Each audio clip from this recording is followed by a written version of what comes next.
अभी नहीं गिर रहा है पानी। हाँ बंद हो गया है। আর কি বলি, কাল পাখিটা ঢোকার পর থেকে অ্যাসিডটা যে কি হয়ে গেল বুঝতে পারছি না। খালি জল পড়ছে উপর থেকে।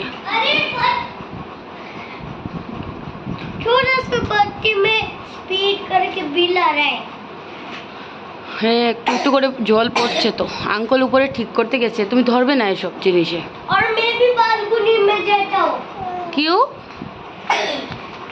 क्योंकि मैं देखता हूँ।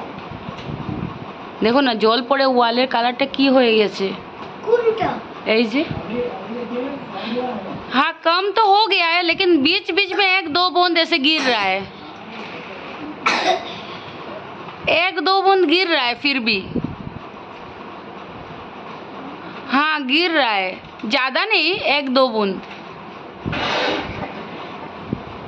अभी ज्यादा अभी ज्यादा गिर रहा है।